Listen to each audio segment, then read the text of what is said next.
The great hall thrummed with 1,000 nervous heartbeats, each reverberating off the enchanted ceiling that mirrored a sky too brilliant for the autumn night outside. Candles floated in dizzying constellations, casting a warm, golden glow on the sea of black robes, the polished wooden tables, and the excited, whispering faces of the first years. For Elias Thorne, however, the warmth was distant, the excitement a foreign concept. His own heart felt like a frantic, trapped bird against his ribs. He clutched the lapels of his new robes, the rough wool doing little to ground him. Around him, peers chattered with a reckless abandon he couldn't fathom, pointing at the teacher's table, craning their necks for a glimpse of the sorting hat. Elias just focused on his feet, wishing he could merge with the ancient flagstones beneath them. Thorne Elias. The headmaster's voice, clear and resonant even amidst the din, cut through Elias's fog of anxiety like a sharp knife. His breath hitched. This was it. The moment that would define his entire Hogwarts career, his entire life.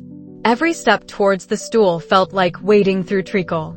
The eyes of every student, every professor, felt like physical weights pressing down on him.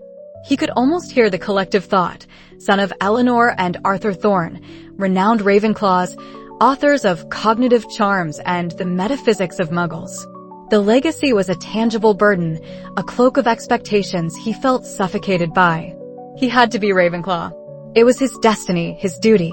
Anything else was unthinkable. He reached the stool, his legs trembling slightly as he climbed onto it. Professor Albright, the head of Gryffindor, offered a kind, if slightly weary, smile as she lifted the ancient, patched hat. It looked exactly as it did in the illustrations of Hogwarts, a history frayed, patched, perpetually squinting. As the hat descended, blocking his view of the hall, a sudden, inexplicable chill prickled at Elias's neck. It wasn't the natural draft of the castle. It felt different. A faint, almost imperceptible whisper seemed to brush past his ear, too indistinct to be a word, yet unnerving. He dismissed it as nerves, a trick of the air.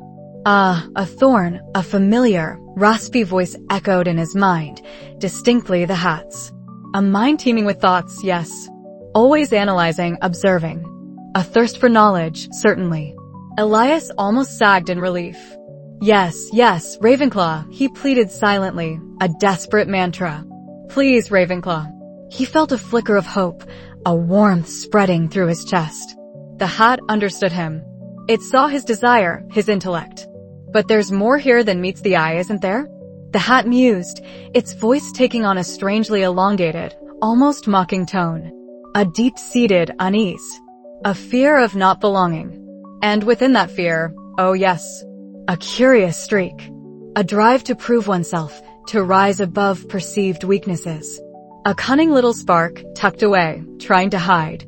Elias frowned, bewildered. No, I just want to learn. I want to understand. Ravenclaw. He wasn't cunning. He wasn't ambitious. He was a thinker, an observer, yes, but he craved the quiet pursuit of knowledge, not the clamor of power.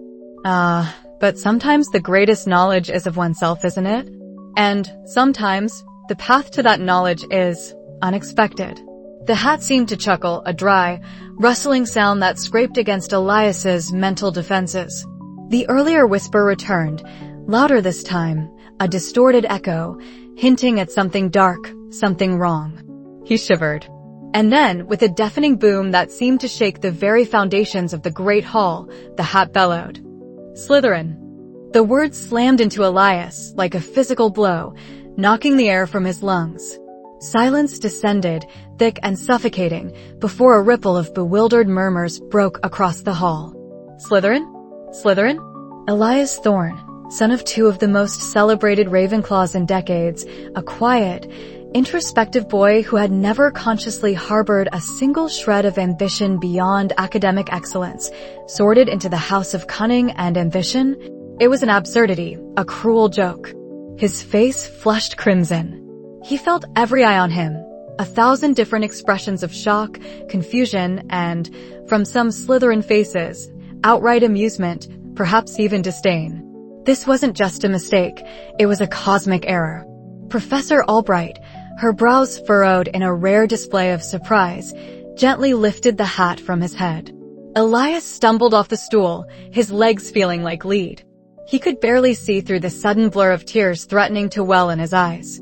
The walk to the Slytherin table, usually a short shuffle, felt like an endless march of shame. When he finally reached the dark, polished wood, a few Slytherins stared at him with open curiosity.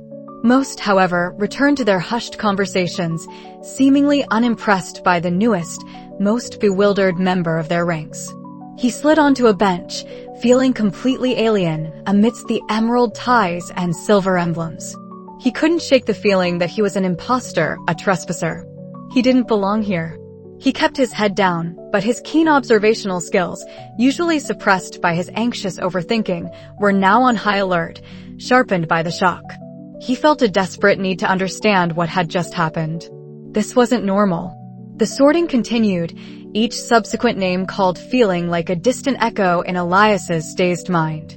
He tried to focus, to calm his racing thoughts, to dissect the anomaly. Finch Lily. A girl with a riot of fiery red hair and a chin that bespoke stubborn determination practically bounded to the stool. She exuded Gryffindor from every pore, brave, bold, impulsive.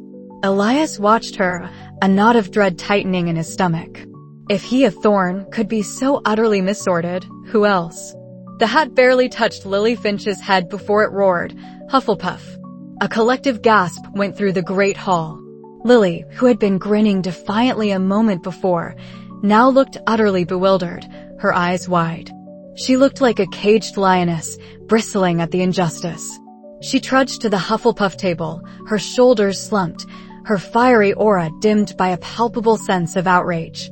Elias watched her settle down, a flicker of recognition passing between them, a shared, bewildered glance across the divided hall. Then came a quiet boy named Davies, clearly a Ravenclaw, meticulously dressed, glasses perched on his nose, holding a thick book. Gryffindor, the hat declared, to the boy's visible distress. Davies stumbled towards the Gryffindor table, looking utterly lost among the boisterous red and gold. A gentle girl, Eleanor Vance, who looked like she'd spend her days tending magical plants and comforting nervous pixies, was next. She radiated kindness and patience, a clear Hufflepuff. Slytherin, the hat boomed, and the girl burst into tears, retreating to the Slytherin table, looking utterly miserable. The pattern was undeniable, stark, and terrifying. It wasn't just random mistakes, it was a deliberate antithesis. Gryffindors into Hufflepuff, Ravenclaws into Gryffindor, Hufflepuffs into Slytherin, and Elias himself, the quintessential Ravenclaw, into Slytherin. The hat wasn't malfunctioning randomly, it was intentionally placing students into the house where they would feel most uncomfortable, most out of place. A low hum of confused chatter had swelled into a loud murmur throughout the great hall. Heads were shaking. Whispers, louder and more insistent now, spread like wildfire. The teachers at the head table, who had initially tried to maintain composure, now looked openly distressed.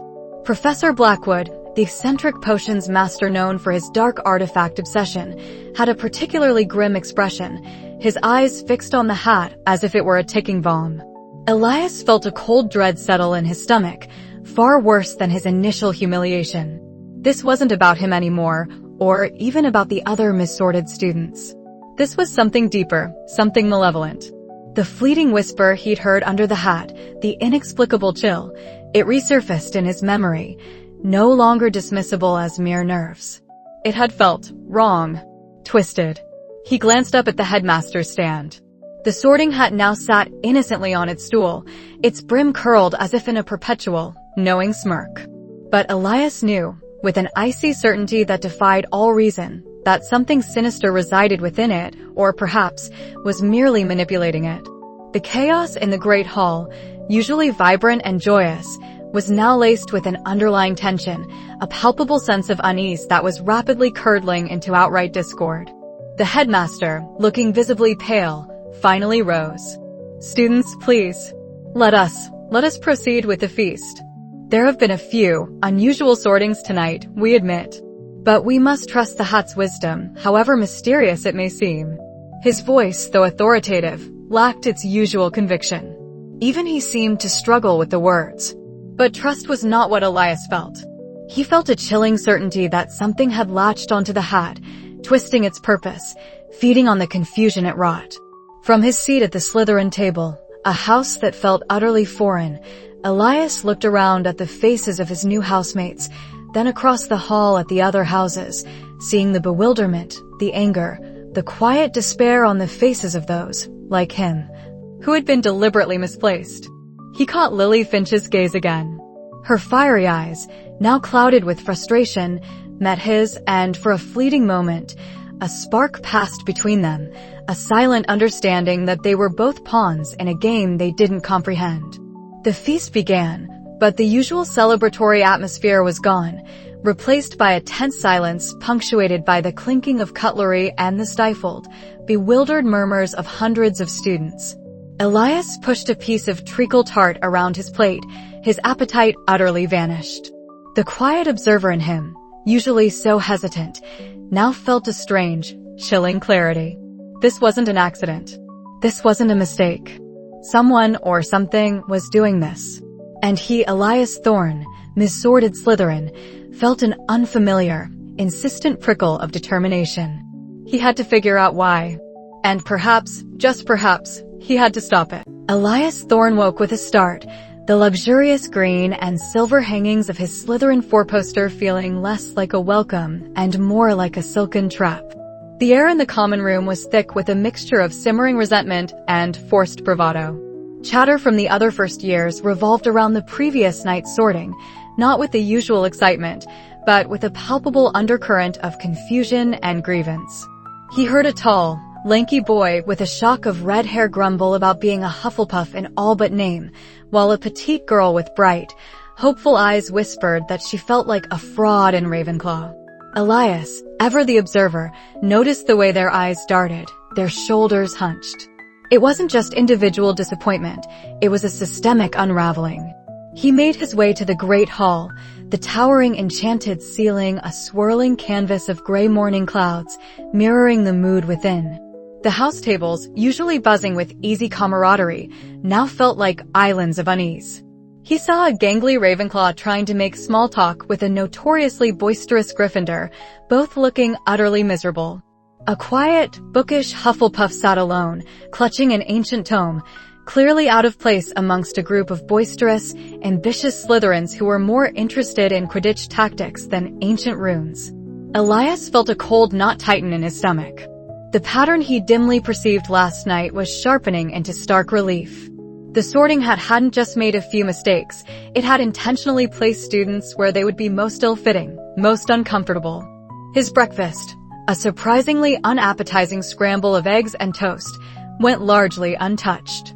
He felt an intense urge to disappear, to vanish into the folds of his oversized robes, but a strange, unbidden curiosity kept his senses alert.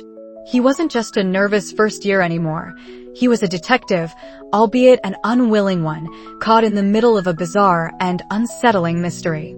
Later that morning, the first years gathered for Transfiguration.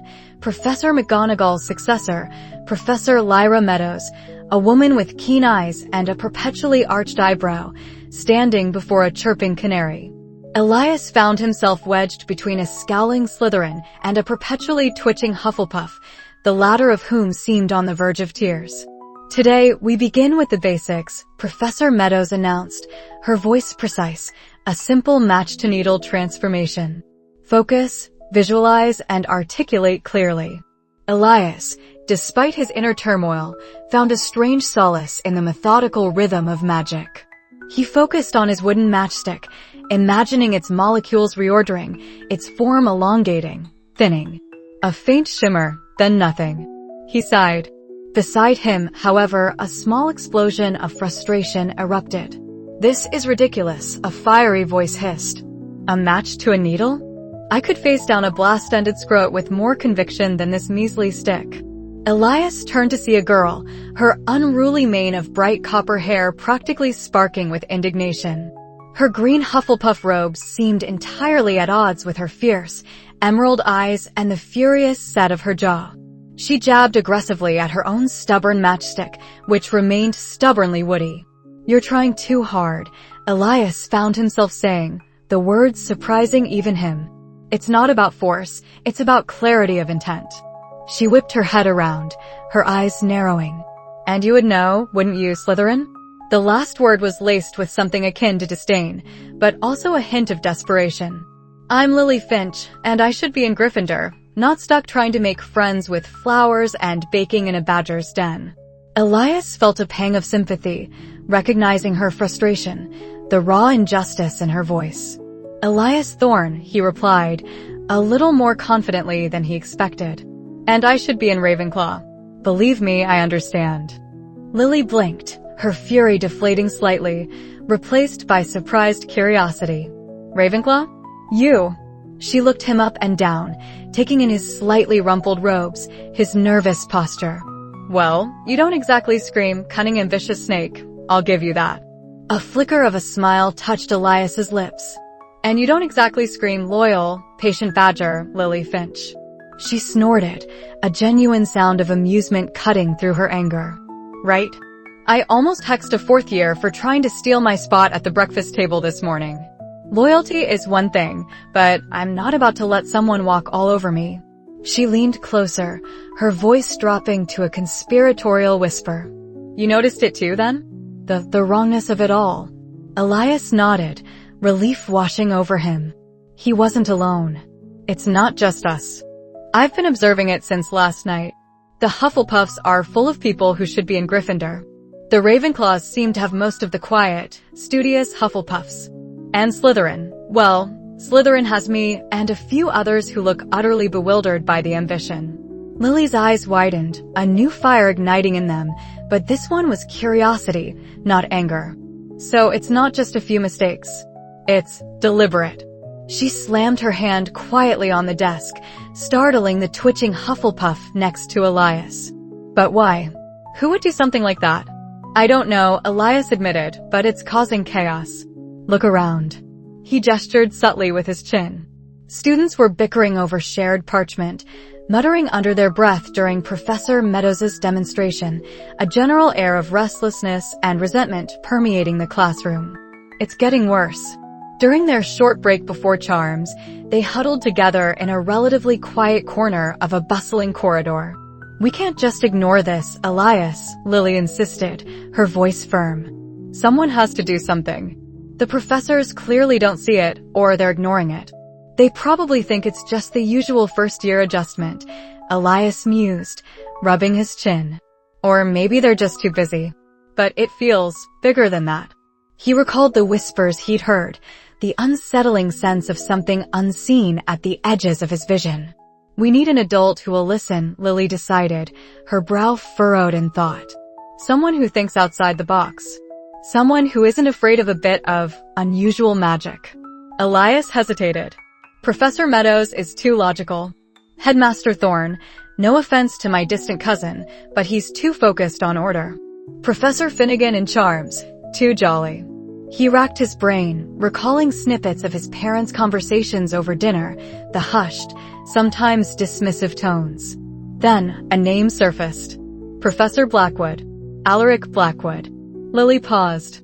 "The potions master? The one they say lives in a dungeon with more cauldrons than furniture? The one who talks to his flobberworms?" Elias nodded. "My parents once mentioned him. Said he had an unhealthy interest in obscure curses and forgotten enchantments. They meant it as a criticism, but now..." He trailed off. "He might be the only one who takes us seriously." "Unhealthy interest in forgotten enchantments sounds exactly like what we need," Lily declared, a grin spreading across her face. "All right, Elias Thorne, Ravenclaw turned Slytherin. Lead the way to the dungeons. We have a potions master to convince." They spent the rest of the day in a state of suppressed urgency, their academic pursuits feeling trivial against the backdrop of their unfolding mission. As soon as the final bell for classes rang, they discreetly navigated the labyrinthine corridors, descending deeper and deeper into the castle's foundations. The air grew cooler, damper, the sounds of distant student chatter fading to an eerie silence broken only by their own footsteps echoing on the stone. Professor Blackwood's office was adjacent to his classroom, tucked away in a particularly gloomy alcove. The heavy oak door was unmarked save for a single, tarnished brass knocker shaped like a coiled serpent. Elias, for once, felt a flicker of defiance. He wasn't a meek first year seeking a lost textbook. He was here on a quest. Lily, however, wasted no time. She rapped sharply on the door twice. The sound reverberated with surprising force. A moment later, the door creaked open, revealing a sliver of a face.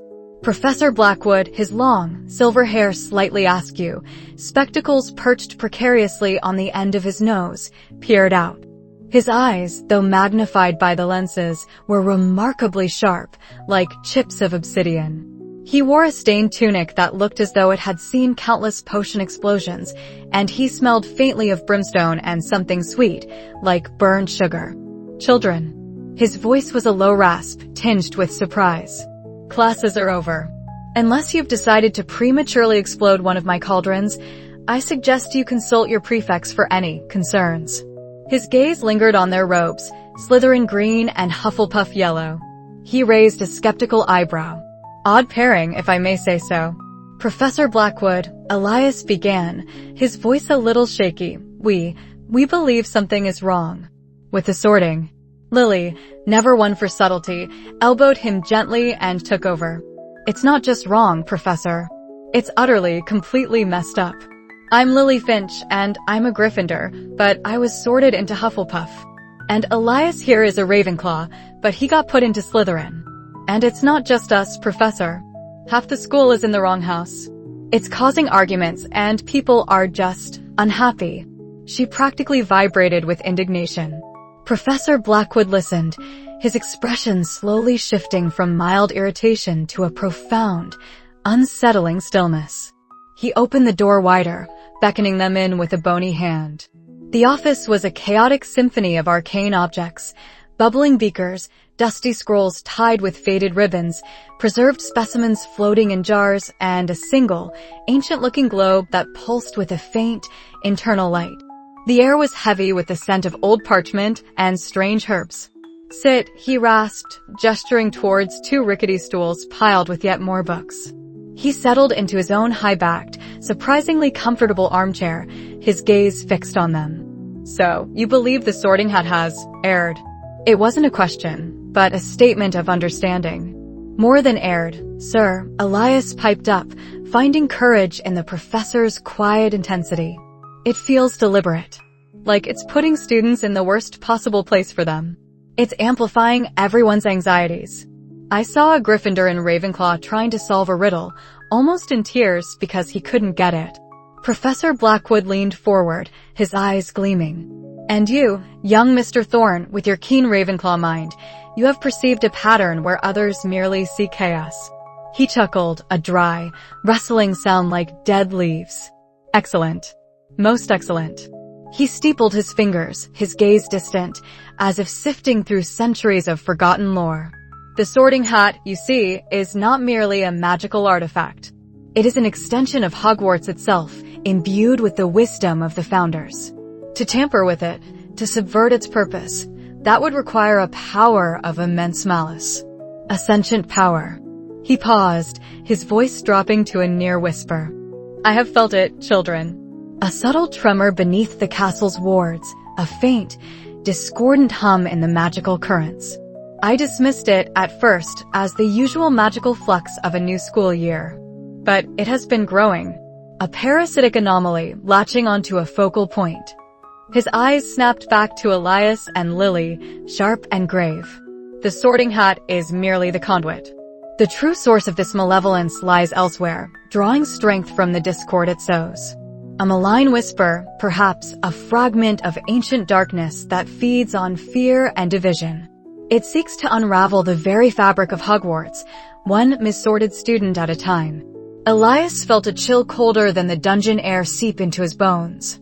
Lily, however, looked less scared and more resolute. "So, what do we do, Professor?"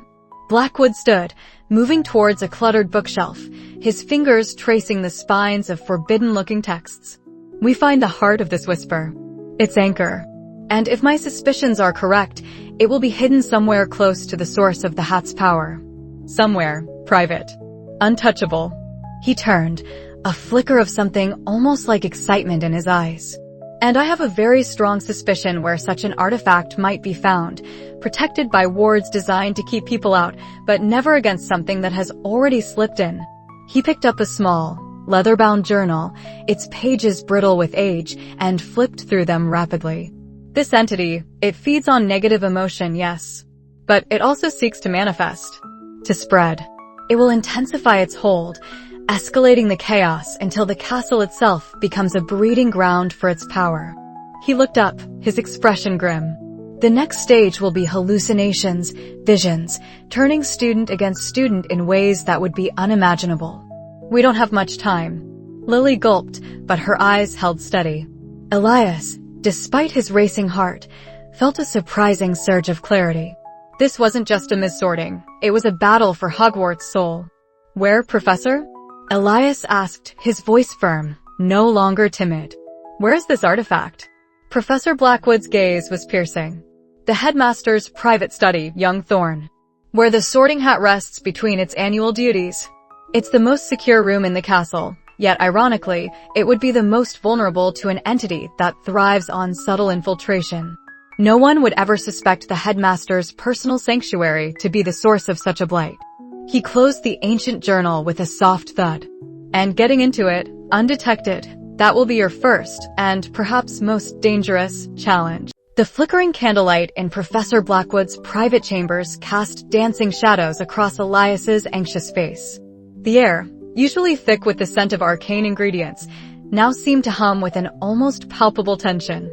Lily, perched on a stack of ancient, leather-bound tomes, tapped her foot impatiently, her fiery spirit barely contained by the unsettling revelations.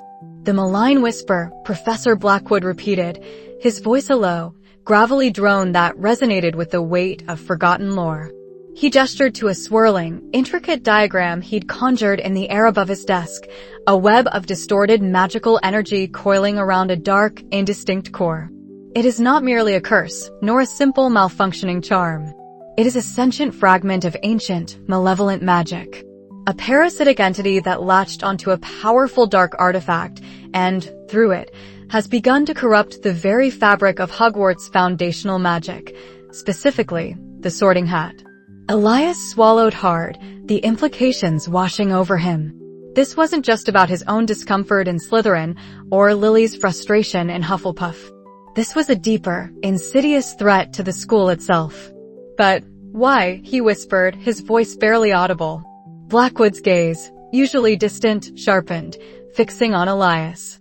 It feeds on discord, on doubt, on fear, on the chaos it orchestrates. The Malign Whisper thrives on division. By missorting students into their antitheses, it amplifies their anxieties, turning internal conflict into external strife between the houses. It's a slow, deliberate poisoning of the spirit of unity that Hogwarts strives to uphold.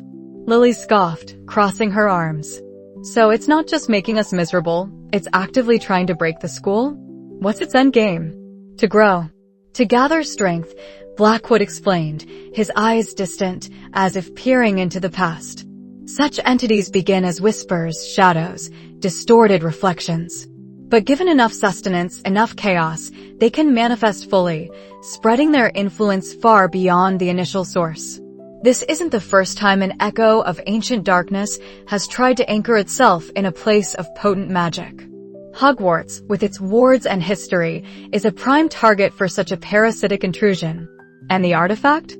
Elias pressed, his mind racing, trying to connect the dots. Where is it? And how is it influencing the hat? That is the crucial question, Blackwood mused, stroking his scraggly beard. The Sorting Hat itself is not inherently dark. It is a powerful magical conduit, imbued with the Founder's intentions.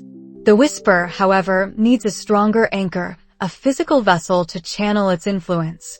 Something dark enough to resonate with its malevolence, yet innocuous enough to remain undetected for so long.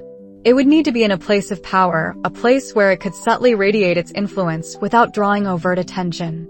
A place, perhaps, frequented by the hat itself, or close to where its magic is often invoked. Elias's mind immediately jumped to one location. The headmaster's office, he breathed, a chill snaking down his spine. The hat is always brought from there for the sorting ceremony. It's filled with ancient artifacts, a repository of powerful magic. A grim nod from Blackwood confirmed Elias's suspicion. Precisely. Headmaster Vance's study. A sanctuary of power and privacy, yet often buzzing with residual magic from countless interactions and historical artifacts. An ideal camouflage. But if it's there, why hasn't anyone noticed? Lily asked, her voice laced with frustration. Professor Vance isn't stupid. The whisper is insidious, Blackwood countered. It doesn't scream its presence. It hides, distorts, whispers. It exploits existing weaknesses and blinds perception. It's likely disguised, perhaps as a seemingly ordinary trinket amidst the headmaster's vast collection. It wouldn't emanate obvious dark magic. Its power lies in its subtlety, its ability to corrupt from within. He looked at them, a serious expression on his face. This is not a task for you children. This is dangerous. The whisper will fight back. It will amplify your fears, exploit your doubts, and try to turn you against each other. Elias met Blackwood's gaze, a newfound resolve hardening his features. Professor, we're the ones it's targeted directly. We feel it. We've seen what it's doing. If we don't act, who will? Lily, surprisingly, was silent for a moment, her usual impulsiveness tempered by the gravity of Blackwood's words. Then, her eyes flashed. He's right, Professor. I feel it every day in Hufflepuff, the wrongness of it. We have to do something. Blackwood sighed, running a hand over his face. I suspected you would say that. Very well. But you must be exceedingly cautious. No heroics, understand? Your goal is to locate the artifact, not to confront it directly. We need to identify it first. I will try to research ancient rituals to counteract such an entity, but I need concrete information about the artifact itself. He then leaned closer, his voice dropping to a conspiratorial whisper. The headmaster's gargoyle guard usually responds to a password. I've heard it changes regularly, often a sugary treat. Keep your ears open for the headmaster when he enters or leaves. Armed with a terrifying truth and a daunting mission, Elias and Lily left Professor Blackwood's chambers, the weight of their task pressing heavily upon them. The castle, which had once felt like a grand, if intimidating, new home, now seemed to hum with a hidden malevolence. For the next few days, Elias and Lily became shadows. They spent hours lingering near the corridor leading to the headmaster's office, pretending to study particularly fascinating tapestries or arguing about the merits of different Quidditch teams. Elias, with his innate observational skills, proved invaluable. He noticed Headmaster Vance had a habit of taking a particular route to the Great Hall before staff meetings and always paused for a moment near the gargoyle, often muttering under his breath. Finally, during a particularly chaotic lunch in the Great Hall, Elias nudged Lily. He just said it, he whispered, gesturing subtly towards the headmaster, who was making his way out. Sherbet lemon. He just told the gargoyle. Sherbet lemon. Lily's eyes widened, a mischievous glint replacing her usual frustration. Are you sure?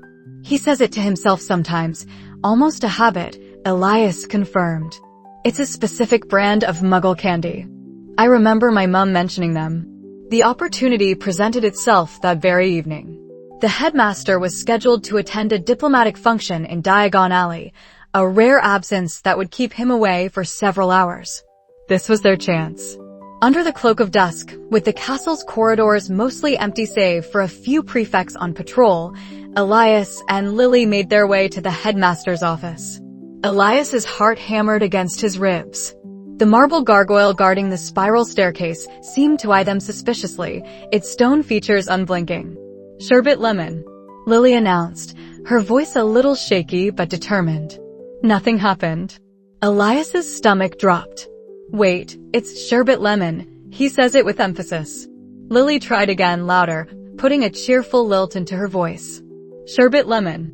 With a low rumble, the gargoyle sprang to life, swinging aside to reveal the winding stone staircase behind it. Elias and Lily exchanged a nervous glance before scrambling up, their footsteps echoing eerily. The door at the top opened into the headmaster's study, a vast circular room overflowing with books, glittering instruments, and portraits of stern-faced former headmasters and headmistresses, their eyes following Elias and Lily with unnerving intensity. A magnificent telescope stood by a window, pointing towards the ink-dark sky. The sorting hat itself rested on a high shelf, looking perfectly innocuous. Yet, the moment they stepped inside, a strange pressure settled on Elias's chest. The air felt thick, heavy, carrying a subtle, almost imperceptible hum that grated on his nerves. "All right," Lily whispered, her usual bravado somewhat subdued. "Where do we start?" Elias took a deep breath, trying to calm his racing mind. Blackwood said it wouldn't be obvious. Something disguised. And it would resonate with darkness, yet look ordinary. He remembered Blackwood's description, an innocuous-looking antique locket. They began to search, moving cautiously, trying not to disturb anything. Elias's eyes scanned every surface, every display case, every dusty corner. He focused on items that seemed too mundane for a headmaster's collection, or those that had a peculiar, almost unnoticeable aura. The portraits watched, their eyes shifting, and Elias felt a fleeting sense of being judged, then dismissed. Was it the whisper trying to make him doubt himself, make him feel like an intruder? Lily, meanwhile, was more direct. She started with the desk, carefully sifting through a collection of quills and inkpots, then moved to a cabinet filled with ancient-looking trinkets. As Elias moved towards a display of historical Hogwarts relics, he felt a sudden prickle on his skin. It wasn't cold, but a subtle warmth, almost like a faint electrical charge in the air. He followed the sensation, his gaze falling upon a small, unassuming wooden display case. Inside, nestled amongst faded photographs and a tarnished old compass, lay a silver locket. It was elegantly crafted, with intricate filigree, but otherwise seemed utterly harmless, even beautiful. "Lily," Elias whispered, his voice catching in his throat. I think I found it." Lily quickly joined him, peering into the case. The locket glimmered softly in the ambient light. It didn't pulse with dark energy or glow with an evil aura. It just was. But as Elias leaned closer, a faint, almost inaudible whisper brushed against his mind. "You don't belong here. You never did. Slytherin isn't your true place. Ravenclaw would have scorned you anyway." He flinched, the words striking a nerve. It was his own deepest fear, amplified, echoing in his head. Lily, oblivious to the mental assault, reached for the latch on the display case. "It just looks like a locket. Not very menacing." As her fingers brushed the glass, a sudden, sharp crack echoed through the room. Not from the locket itself, but from somewhere above them. One of the ancient portraits on the wall, a severe-looking wizard with a pointed beard, shuddered violently. Its eyes, which had been tracking their movements, suddenly flared with a malevolent crimson glow. Then, a voice, ancient and distorted, boomed from the portrait, rattling the very foundations of the room. "Intruders! You dare desecrate this sanctuary? Your arrogance will be your undoing." The warning wasn't aimed at the locket, but at them. The Malign Whisper, anchored to the locket, was using the ancient magic of the portraits to defend itself, attempting to drive them away by force and fear. Elias grabbed Lily's arm, his face pale. "We need to go now," he hissed.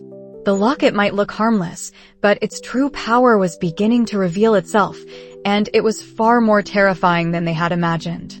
The portraits were coming alive, their painted eyes now burning with a vengeful fury, and a low, guttural growl began to emanate from the sorting hat itself, its leather folds subtly shifting, as if stirred by an unseen malevolence. They had found the source, but they were trapped. The air in Hogwarts thickened with an invisible tension, a palpable static that crackled beneath every polite smile and forced laugh. The Malign Whisper, now confident in its growing power, no longer hid in the shadows. It danced openly in the distorted reflections of polished armor, shivered through the chill in stone corridors, and hummed a discordant tune just beneath the threshold of hearing. For Elias, the intensification of the curse was a slow, agonizing slide into a waking nightmare. His usually sharp senses, once his greatest tool, became a liability. The whispers that once clung to the periphery of his hearing now coiled directly into his mind, insidious suggestions that magnified every self-doubt. A Slytherin? You're a fake. Your parents would be ashamed of this weakness. The shadows in the Slytherin common room, already oppressive, now seemed to twist into mocking caricatures of his Ravenclaw ancestors, their ghostly eyes narrowed in disappointment. The great hall, once a vibrant tapestry of house colors, now felt like a battleground. Meal times, once sacred, devolved into petty squabbles. A Gryffindor, misplaced in Ravenclaw, accused a true Ravenclaw of intellectual arrogance for correcting a minor historical detail, their face contorted in a sneer Elias had never seen before. A Hufflepuff, forced into Gryffindor, burst into tears during a charms class when her spell went wrong, convinced she was a coward and utterly useless, her usual courage replaced by crushing self-pity. Even the prefects, usually unflappable, looked haggard, their attempts at peacekeeping met with escalating hostility. Lily, as expected, was boiling over. Elias found her one evening in a secluded alcove near the library, clutching a crumpled letter. Her normally fiery red hair seemed to crackle with her fury. "It's my brother," she spat, her voice thick with frustration. "He's a Gryffindor, proud and proper, always telling me to be brave. Now he's written, asking if I'm having trouble adjusting to Hufflepuff." Trouble adjusting? I'm drowning Elias. I tried to help a first year find their way to Transfiguration and almost yelled at them for being too slow. I hear voices telling me I'm not brave, that I'm only good for fetching things, like some house elf in training.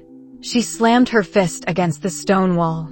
I swear, if I hear another Hufflepuff tell me to just be patient one more time, I might actually explode. Elias leaned against the opposite wall, his mind working furiously. Lily's raw emotion, though unnerving, was a vital data point. The whispers, the internal struggles, they were all tailored to amplify the opposite of the student's true nature. "It's working, Lily," he said, his voice quiet but firm. That's exactly what the whisper wants. It thrives on that internal conflict, the feeling of not belonging, the friction between who you are and where you've been placed. Lily looked up, her green eyes flashing. "So, what? We just let it win? Let Hogwarts become a school of bitter, self-loathing weirdos?" "No," Elias said, a spark of resolve igniting within him. "Professor Blackwood said it feeds on discord. It's trying to spread, to fully manifest. We have to understand its pattern. Every incident, every whisper, every argument, it's a note in its twisted symphony. And if we can find the pattern, we can find the countermelody." Over the next few days, Elias transformed his overthinking from a burden into a weapon. He became a ghost, slipping through the castle, observing, listening. He started a mental log. Incident: Gryffindor, Ravenclaw, snaps at a true Ravenclaw. Whisper observed, your intellect is a fragile thing, easily shattered. Targets Gryffindor's courage by undermining their intelligence. Incident: Hufflepuff, Gryffindor, avoids a confrontation with a bullying Slytherin. Whisper observed, coward. You'll never be brave enough. Targets Hufflepuff's loyalty/bravery. Incident: Ravenclaw, Slytherin, cheats on an essay. Whisper observed, you're not clever enough to earn it. Take what you want. Targets Ravenclaw's pursuit of knowledge by encouraging ambition without integrity. Incident: Slytherin, Hufflepuff, refuses to help a struggling classmate. Whisper observed, why bother? They're not your responsibility. Targets Slytherin's camaraderie/loyalty. He noticed a common thread. The Malign Whisper sought to dismantle the very foundations of the house virtues. It wasn't just missorting, it was actively eroding what it meant to be a Gryffindor, a Hufflepuff, a Ravenclaw, or a Slytherin. It was tearing apart the fabric of Hogwarts. During a clandestine meeting with Professor Blackwood in his dimly lit office, Elias laid out his observations. Blackwood listened, his eyes gleaming behind his spectacles, a faint, knowing smile playing on his lips. Excellent, Thorn. Truly excellent, Blackwood murmured, stirring a steaming, malodorous potion in a cauldron that burbled ominously. You perceive the truth of the parasite. It seeks not merely misdirection, but inversion. To turn the very concept of house identity on its head, leaving only chaos in its wake. This is precisely why a ritual of unity and truth is the only weapon. But how, Professor? Elias asked, feeling the weight of the task pressing down on him. The headmaster's study is warded. And even if we got in, what ritual? What does it involve? Blackwood paused, his spoon hovering over the cauldron. The Malign Whisper, like all such entities, has a fundamental weakness. Its existence is predicated on illusion and division. A ritual of unity isn't just about coming together. It's about a collective assertion of truth. It's about rejecting the lies the Whisper sows and embracing the genuine self, the self that the hat, in its true state, would have recognized. He then pushed a thick, leather-bound tome across his desk. Its cover was etched with swirling, archaic symbols. This is an ancient text, the Tome of Unraveling. It speaks of countering parasitic magic that binds itself to artifacts. There's a passage within that might offer guidance on breaking such a bond. Elias took the book, its pages brittle and smelling of parchment and forgotten spells. He spent the next several nights poring over it, often with Lily by his side, though she found the archaic language and dense magical theory infuriating. While she chafed, Elias found a strange comfort in the methodical process, his Ravenclaw brain finally given a task worthy of its focus. The book spoke of sympathetic magic, of rituals that required a direct counter to the intent of the dark magic. If the Whisper fed on discord, the counter must be harmony. If it thrived on lies, the counter must be truth. And if it manipulated identity, the counter must be a reaffirmation of self. He cross-referenced passages, sketched diagrams in his notebook, and made connections that felt like sudden jolts of electricity. The ritual wasn't a single spell, it was a complex act of focused intent, requiring specific conditions. He read, to unbind the parasite from its host artifact, a circle of true intention must be cast at the precise locus of the artifact's corrupting influence. Within this circle, the divided must unify, each voicing their true nature, rejecting the false image imposed upon them. The light of shared resolve, tempered by individual truth, shall shatter the veil of illusion. Locus of the artifact's corrupting influence, Elias murmured to himself one evening, alone in the library, Lily having finally given up for the night in exasperation. That's the headmaster's study, where the locket is. He continued reading, his heart beginning to pound. The circle must be drawn with the essence of all four houses, not as they are divided, but as they were meant to be. The courage of the lion, the loyalty of the badger, the wisdom of the raven, the ambition of the serpent, united in purpose against the insidious lie. Elias stopped, a cold dread washing over him, quickly followed by a surge of understanding.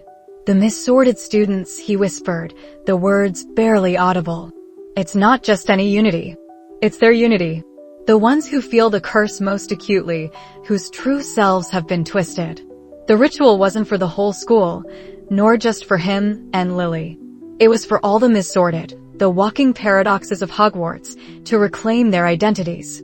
They would need to stand together, united in their collective experience of the curse, to reject its power. Each student, speaking their true house, not the one they were sorted into, would create a wave of truthful magic.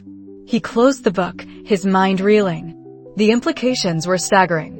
He, Elias Thorne, the timid first year who feared not belonging, had to rally the very students who were most alienated, most conflicted.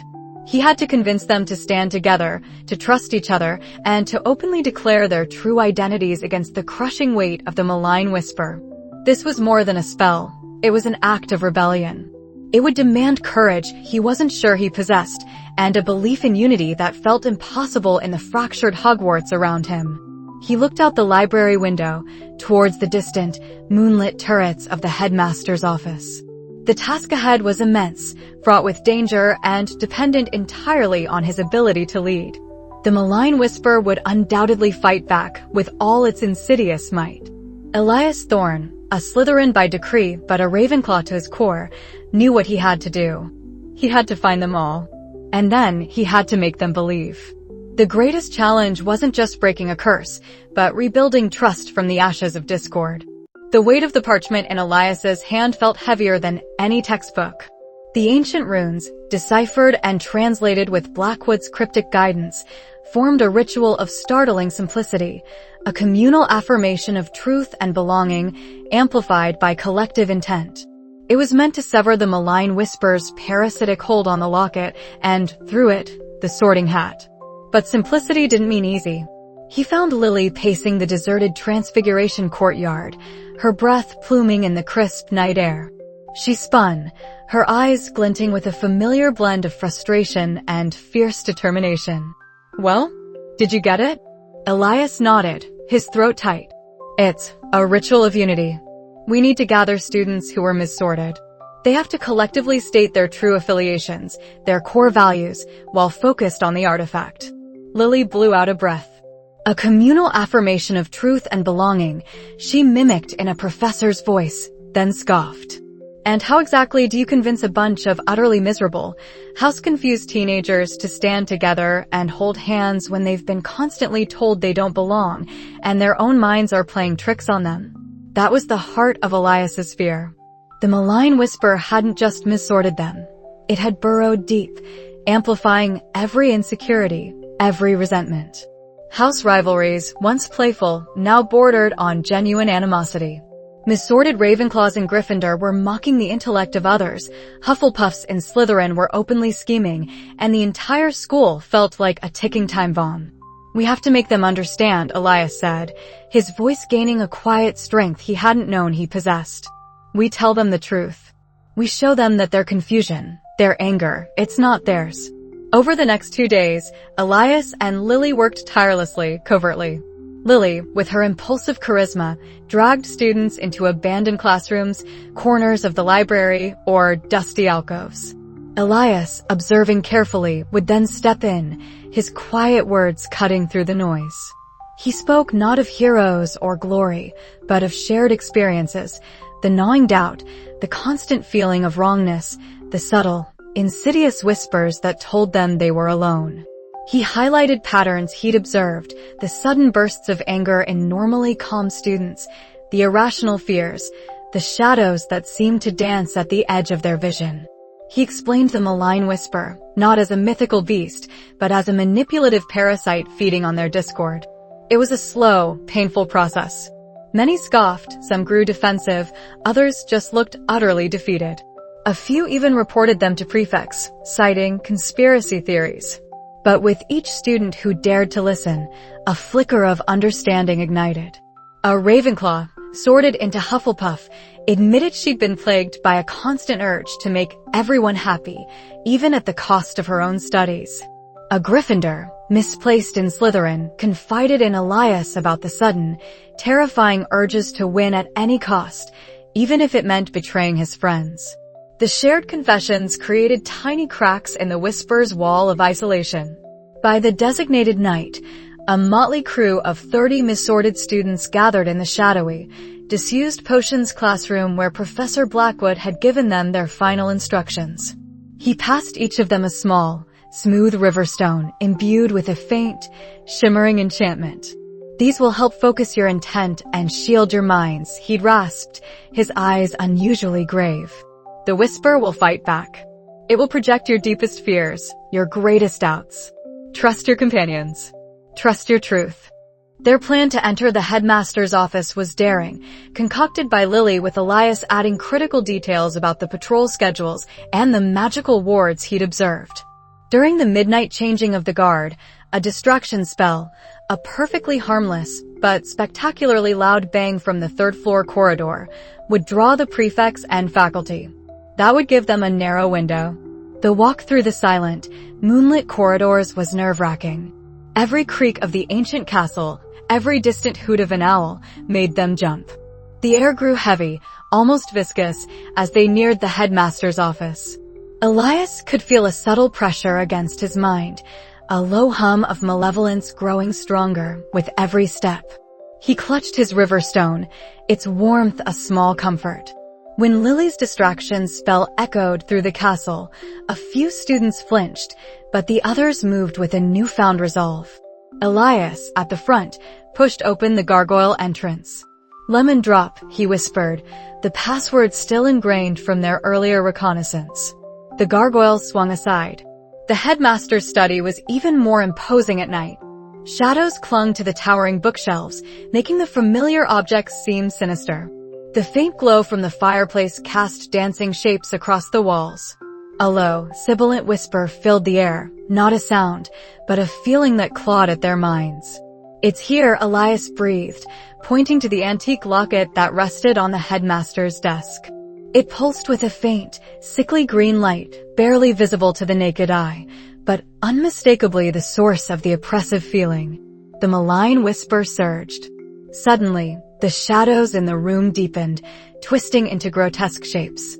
The whispers grew louder, each tailored to hit a specific fear. "You're a failure, Thorn. Your parents will disown you. They all hate you, Lily. You're just a nuisance. You'll never be a true Gryffindor. You're too weak. Slytherin will crush your spirit. You'll be alone." Students gasped, some stumbled back, their faces paling. Hallucinations flickered. A Ravenclaw saw his father's disapproving face in the fire.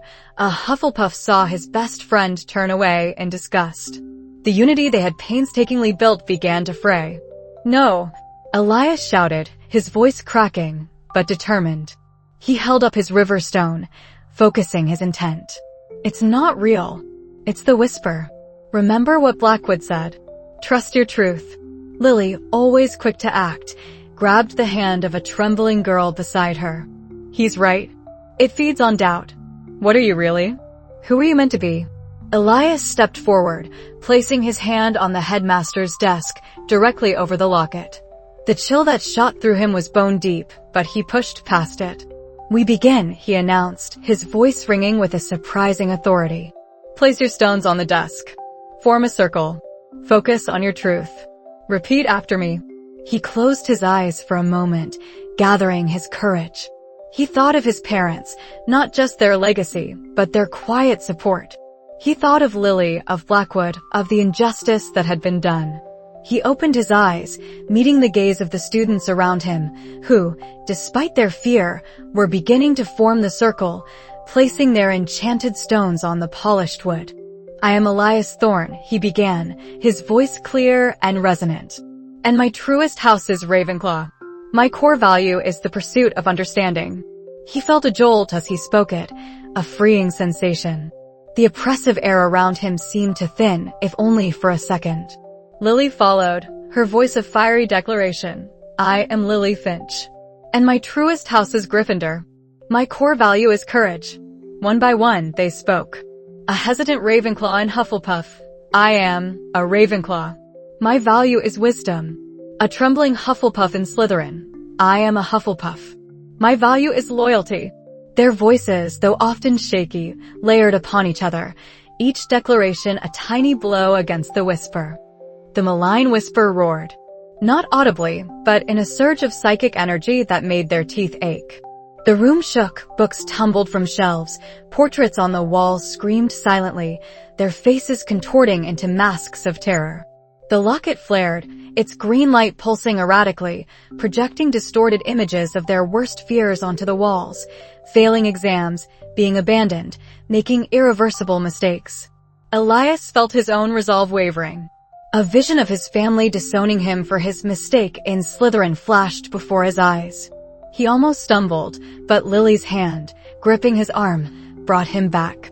He looked at her, at the other students, their faces etched with fear, but their eyes still focused, still chanting. They were depending on him. He was leading. He closed his eyes again, not to escape, but to focus inward. He wasn't just a Ravenclaw. He was also observant, intuitive, and, he now realized, courageous enough to stand against this. He had found his place, not in a house, but through this challenge. Together, he yelled, his voice cutting through the cacophony. "Our truth is stronger than its lies. We are united." The words resonated. The students' voices, initially hesitant, now rose in a powerful chorus, chanting their true houses and values. The enchanted stones on the desk began to glow, feeding energy into Elias's hand, which was still firmly planted on the locket. A wave of pure, white light erupted from the locket, not from the artifact itself, but from the collective truth pressing against it. The green, sickly glow withered, recoiled. The malign whisper shrieked, a soundless, agonizing cry that tore through the psychic space.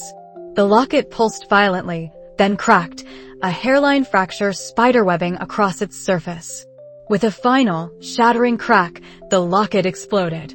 Not into shrapnel, but into a burst of shimmering dust that evaporated into the air, leaving nothing behind but the faint scent of ozone and stale dread. Silence. The oppressive weight lifted. The shadows retreated. The screaming portraits returned to their serene poses. The books, though still strewn, seemed less menacing. The air in the headmaster's study was suddenly clear, breathable, almost light. Elias gasped, pulling his hand back. His entire body trembled, but a surge of exhilaration coursed through him. They had done it. A soft, sighing sound drifted from the corner of the room where the sorting hat rested on its stool.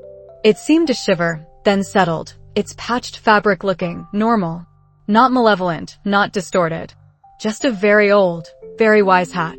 The students looked at each other, their faces slowly clearing of fear, replaced by a mixture of exhaustion and dawning comprehension.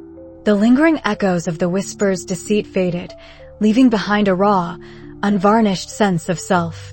Lily let out a shaky laugh, then burst into tears, throwing her arms around Elias. "We did it, Elias. We really did it." He hugged her back, feeling a profound sense of relief and accomplishment. He had come to Hogwarts fearing he didn't belong, only to find himself leading a rebellion against an ancient evil. He hadn't just saved the sorting hat, he had, in a way, sorted himself. The immediate chaos of Hogwarts would still need time to heal. The rivalries and suspicions wouldn't vanish overnight. But the seed of discord, the malign whisper, was gone. Now, the real work of understanding and unity could truly begin. Elias looked around at the tired, but resolute faces of his companions. They were all still missorted, technically. But for the first time, they knew who they truly were.